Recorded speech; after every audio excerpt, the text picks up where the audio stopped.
Oh, gross. You don't like that, huh? There we go. This is something I probably should have done a while ago.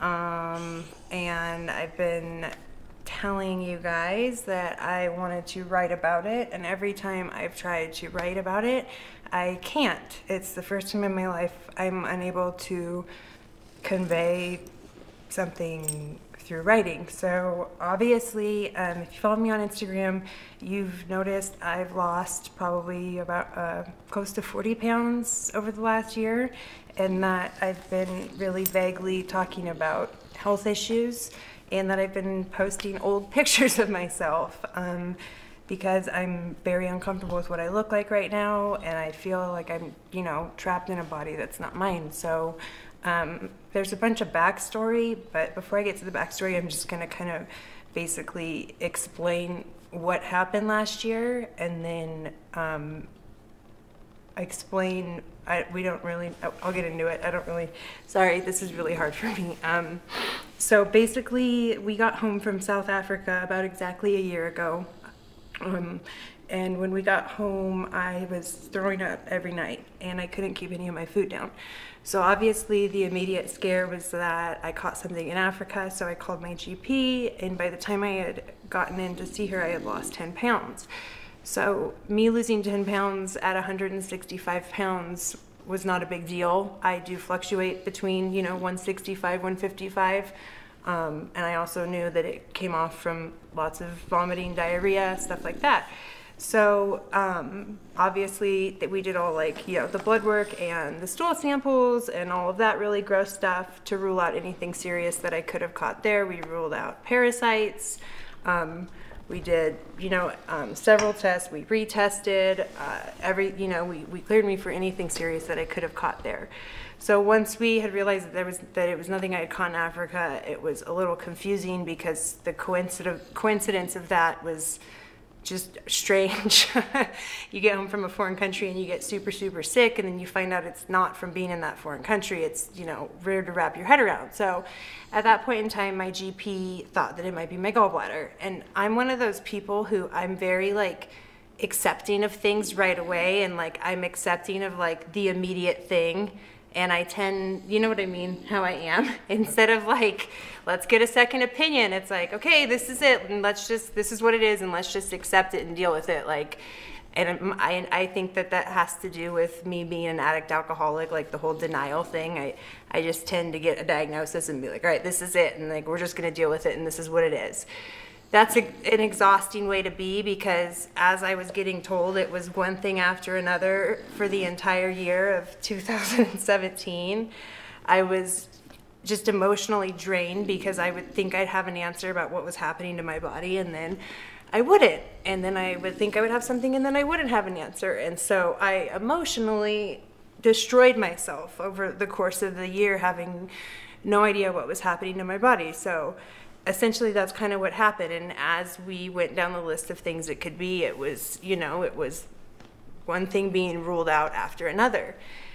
And around April, I think I looked at my GP and I said to her, do you think I could have celiac disease? And I'm not afraid of gluten. I own a business called Donuts and Deadlifts. I don't demonize gluten. I have no issue eating it.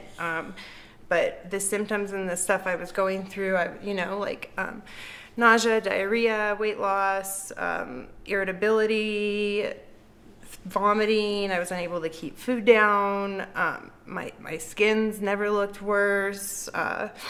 And, you know, I ran that by her, and she laughed at me and said that I didn't have celiac disease. So we kind of, like, kept going down the list of things. So basically, we never got an answer. And around June, I made the very, very, very large mistake of giving up and assuming that I just had weird health issues going on, and I kind of just, like, came to terms with the fact that sometimes if I ate certain foods, I wouldn't be able to keep them down, and I didn't really know what was happening to me, and I stopped taking care of myself and kind of just stopped looking for answers because I wasn't getting any, and I just stopped being proactive. And so basically I just, I kept losing weight. I kept having a harder and harder time keeping food down. My sleep got worse and worse. I was, throwing up daily several times a day, and it got to the point where I kind of just snapped. I wasn't, I was malnourished. I was so skinny, and I got on the scale one day and it said 121 pounds. And so, as someone that walks around at 155, 160, I didn't even know what to make of that. That's what I weighed when I used to use drugs. So, he basically was like, enough is enough, you dumb idiot. Let's do something. We're not going to do this anymore. And you need to, you need to make the right calls, and you need to go see the right doctors, because clearly the ones you have been seeing don't know what the fuck they're doing. So I got on the phone with GI places around town and explained what I was going through, and they were, I needed a referral. And I found out that my GP had moved, so I was unable to get a referral. And so I finally got a hold of somebody at GI Consultants who was willing to help me, and I explained what I was going through, and I explained that I'm a competitive athlete who competes at 155 pounds, and it is abnormal for me to weigh anything below 145. I've tried to cut to that weight class, and I've been unable to, and basically I think they just heard the desperation in my voice, and they helped me call my old doctor's office and get the referral. So I went in, and it was, first thing he mentioned was celiac disease, and we started the testing for that. And so long story short, celiac disease was confirmed, and I was in shock at what celiac disease could do to a person's body, and I felt incredibly insensitive to the fact that I had gone my entire life thinking that, celiac disease meant you're allergic to wheat. Not that wheat actually assaults your body. So a lot of things made sense, and other things still didn't make sense. So, obviously I did all the scopes and all of that type of stuff, and the scope showed a lot of really small problems that weren't adding up to the big problem, the extreme nausea, the 40 pounds of weight loss. I got put on Zofran in August, I think it was, and Zofran's what they give chemotherapy patients to deal with nausea. And there was mornings where I'd wake up so nauseous, and I would just need to keep the Zofran down, and I would throw the Zofran up, and it's so expensive. And I remember just wanting to pick it out of my puke so badly, because I was just it was getting so expensive, and I just wanted to not be sick anymore. I'd throw up the last one or something, and I'd be like, are you kidding me? And there was so many of those mornings. And so long story short, I thought celiac disease was the answer, and I was kind of like, wow, this is fucked up that it did this to me, because everybody else I have talked to with extreme celiac disease went through really extreme symptoms, but they were so much different than mine. So I went back in to see my doctor, and he kept asking me questions, and we went over my history of stuff and everything.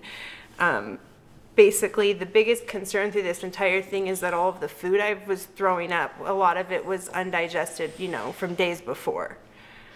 And that was kind of the main concern through all of this, is that my food wasn't even digesting in my stomach. So that's when my doctor brought up gastroparesis, and he pre-diagnosed me with gastroparesis, and I had never even heard the term before. And so I left his office that day confused, and I'm the type of person, I'm a bit of a hypochondriac, and so I'm aware of that, and it's something I'm aware of now.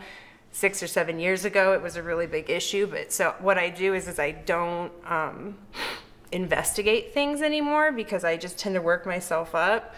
So I, talked to him about it, and he started looking into it, and basically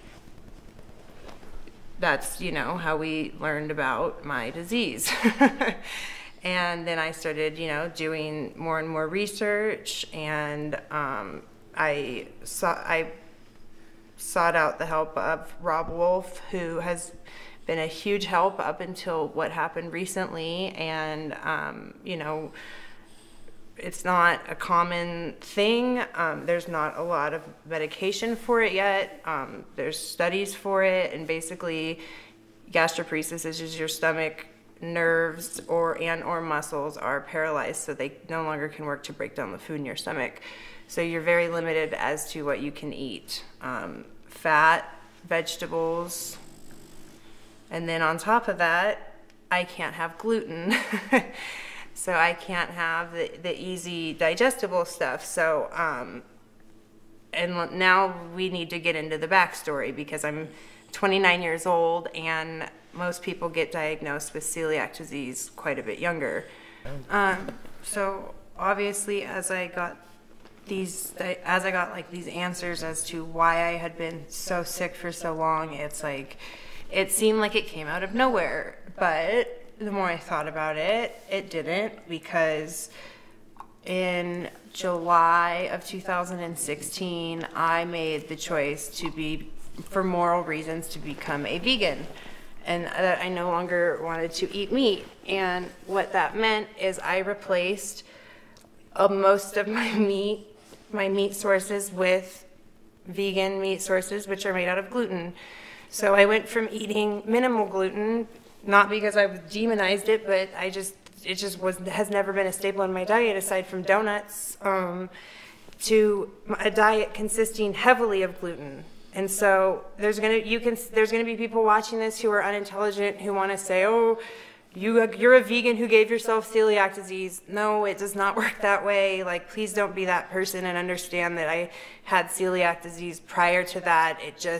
It became more prevalent once my diet was very dominantly gluten, and that's what kicked it into high gear. And it was months before we went to South Africa. And when we were first hanging out, when I was like really new to being vegan, and I was eating all these vegan patties, and I was constantly complaining about my stomach all the time, that my food felt like it was never digesting and all this stuff. And so, like, the reason it took till me being 29 for us to notice it is because I went from, you know, eating fish and meat and all that stuff to replacing all of that with gluten.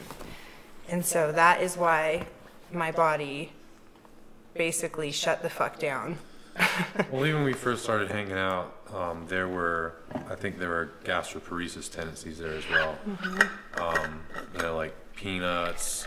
The thing with gastroparesis is high fiber and high fat foods, I guess, are big triggers for the stomach to just not empty. So, you know, there's like trail mix and peanuts and peanut butter and stuff like that. Had a real hard time. Yeah, but you had a real hard time digesting it, like more than usual, and that struck me as kind of odd how difficult it was for you to digest it. So that, I mean, really, if you think about what happened, you had celiac disease and, you know, gastroparesis, like your body had, you know, tendencies there, or, you know, whatever, and you basically made yourself eat nothing but foods that triggered those things. And that's it. And that's the other thing is, like, you know, when I made the moral choice to become a vegan, my vegetable intake went up insane, and vegetables are like the #1 no with gastroparesis. So really high fiber. I literally went from a diet consisting of all things that trigger to things I didn't know I had.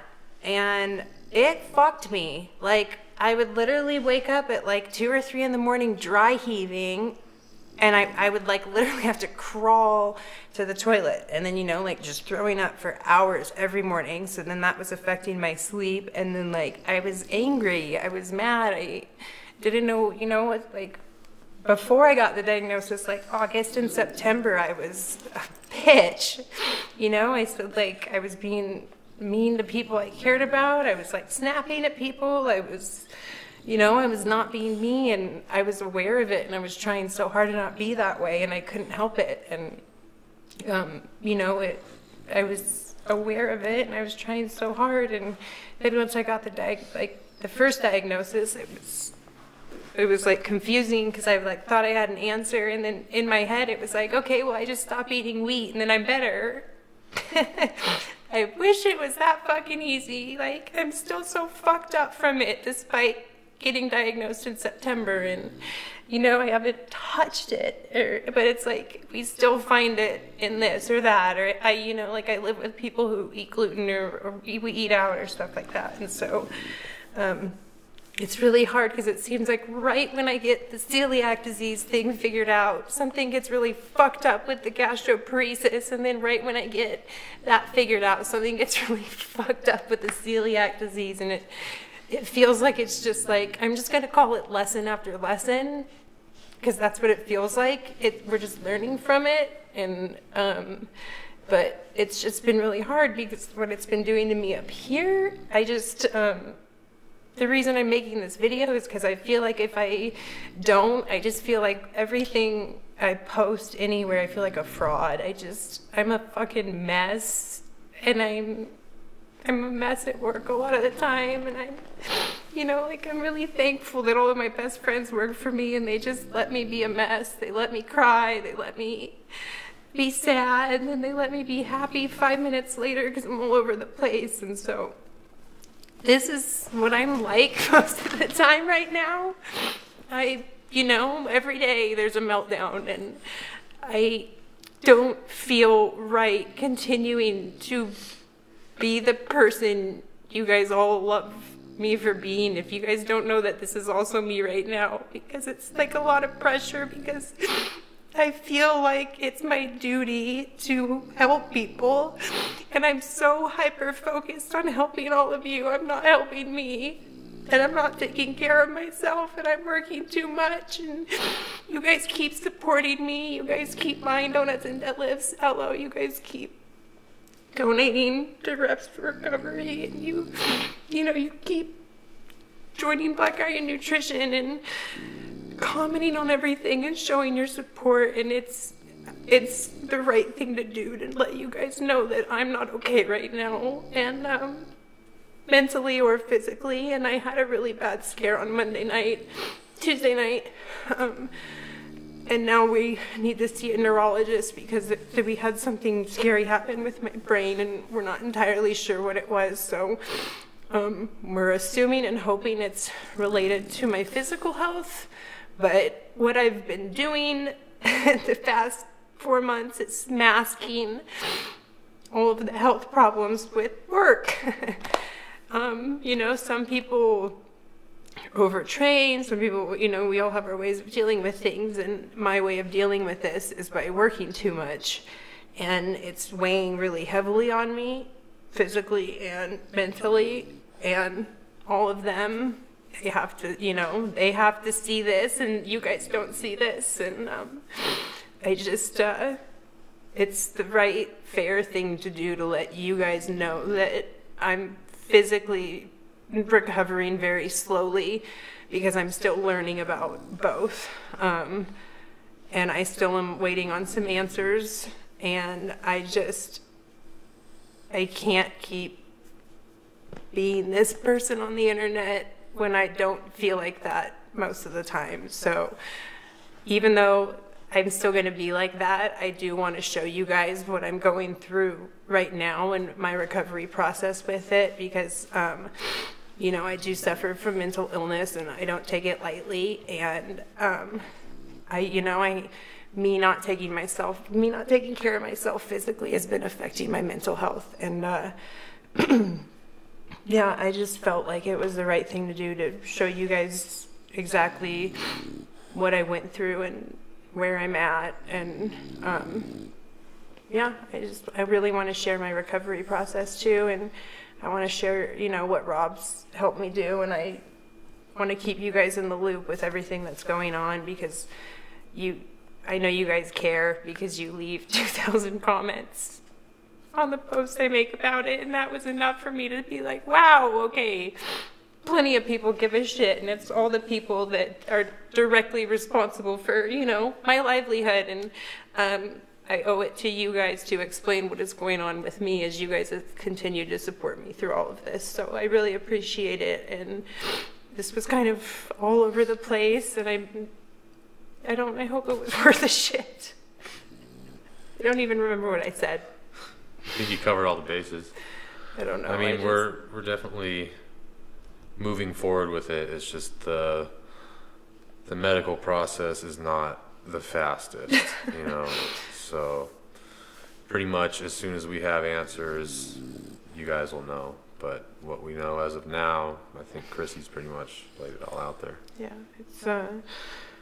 it's just a process, and you know, I'm supposed to be on an all liquid diet that I try to stick to, but it's very hard. But yeah, it's most of the time it's if I eat under 800 calories a day, I'm guaranteed I'm not throwing up, not getting sick, but then I might have to be hungry. So if I'm eating more than that, you know, I run the risk of getting nauseous because my stomach can't handle food, and the more I eat, the more at risk I am for cross-contamination. And yeah, I mean, both of these conditions are, you know, they're lifelong, and there's no immediate cure for either of them. You just have to learn how to deal with them and live with them. So it's been a huge learning process for both of them, which, I mean, we figured out that celiac disease was there first, so it took us, there was a big learning curve, you know, figuring stuff out there, because there's so much hidden gluten in like everything, sauces, everything, like it's literally everywhere. So it's like you have to turn on your like 6th and 7th gluten senses to, like, you know, really get good at it. And then there's gastroparesis, where there's like, you know, all sorts of triggers that cause your stomach not to empty. So there's been a huge learning process for both of the conditions, and I feel like regardless of having one or two or however many of them you have, it kind of becomes a big balancing act. So this is a step in the right direction. This video is kind of what has needed to happen before I can move forward with anything I want to do in 2018. So yeah, if and when I get answers as to what could potentially be going on with my brain, I'll let you guys know. But in the meantime, there was a scare, and we're still working on getting answers on that. So thanks for watching me blah blah blah blah blah blah blah blah blah blah. I am known for talking too much. I like it. I like listening to her talk. It's good. Glad someone does. Okay, bye. Bye.